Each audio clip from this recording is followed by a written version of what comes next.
τα μέλη: Heidelberg, η Lino, η 3Print, η Novacell, η Omnicom, η Bell, το Flexoplate Παπαδόπουλος. Από τα μη μέλη είναι η UPM, η εταιρεία αξιοποίησης ανακύκλωσης, Κορέτσις και Πράξη. Παρόλο που γιορτάζουμε σήμερα, δεν σημαίνει ότι δεν υπολογίζουμε και δεν σεβόμαστε τις δυσκολίες των ανθρώπων που το τελευταίο διάστημα, είτε το καλοκαίρι με τις φωτιές, είτε τώρα την τελευταία περίοδο με τις πλημμύρες, ταλαιπωριόνται. Και ταλαιπωριόνται όχι μόνο άνθρωποι του χώρου μας, ταλαιπωριούνται οι πελάτες μας και το προσωπικό τους. Σε αυτό το πλαίσιο πήραμε απόφαση σαν ΔΣ, τον οργανισμό Humanity, με ελεύθερη απόφαση για το ποσό, να συνεισφέρουμε ώστε να βοηθήσουμε το λιγότερο στις δυσκολίες που αντιμετωπίζουν.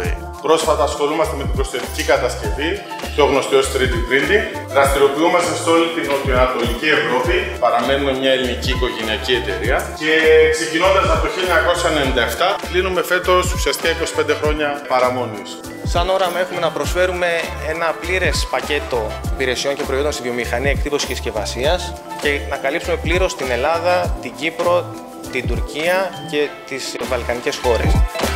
Σαν εταιρεία πληροφορικής έχουμε αναπτύξει το Overprint. Είναι ένα προηγμένο εξειδικευμένο πληροφοριακό σύστημα που καλύπτει end-to-end όλες τις διαδικασίες δημιουργίας και εκτύπωσης ετικετών παντός τύπου. Είμαστε μέλος της πανευρωπαϊκής οικογένειας της Exprat. Αντιμετωπίζουμε με ισονομία και ισοτιμία όλα τα υλικά συσκευασίας, καθώς επίσης βρισκόμαστε και σε στενή συνεργασία με τους οργανισμούς τοπικής αυτοδιοίκησης. Η εταιρεία ιδρύθηκε το 1990, απασχολεί 32 άτομα και έχουμε ένα από τα μεγαλύτερα τμήματα service στην Ελλάδα που απασχολεί 15 τεχνικούς.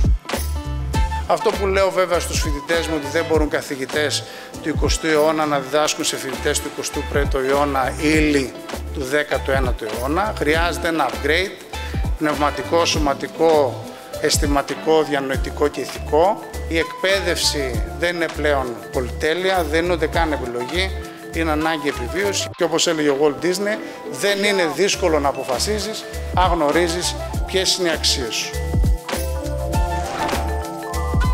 Οι οικογενειακές επιχειρήσεις που έχουν αφιερώσει περισσότερο από 10 χρόνια στη διαδικασία της διαδοχής, προετοιμάζοντας δηλαδή το έδαφος, τότε έχουν πολύ μεγάλες πιθανότητες να απολαύσουν την επιχειρηματική αποτυχία σε σχέση με κάποιες άλλες οι οποίες αφιερώνουν ένα πολύ μικρό χρονικό διάστημα. Παρ' όλα αυτά, η εμπειρία μας λέει ότι ποτέ δεν είναι αργά.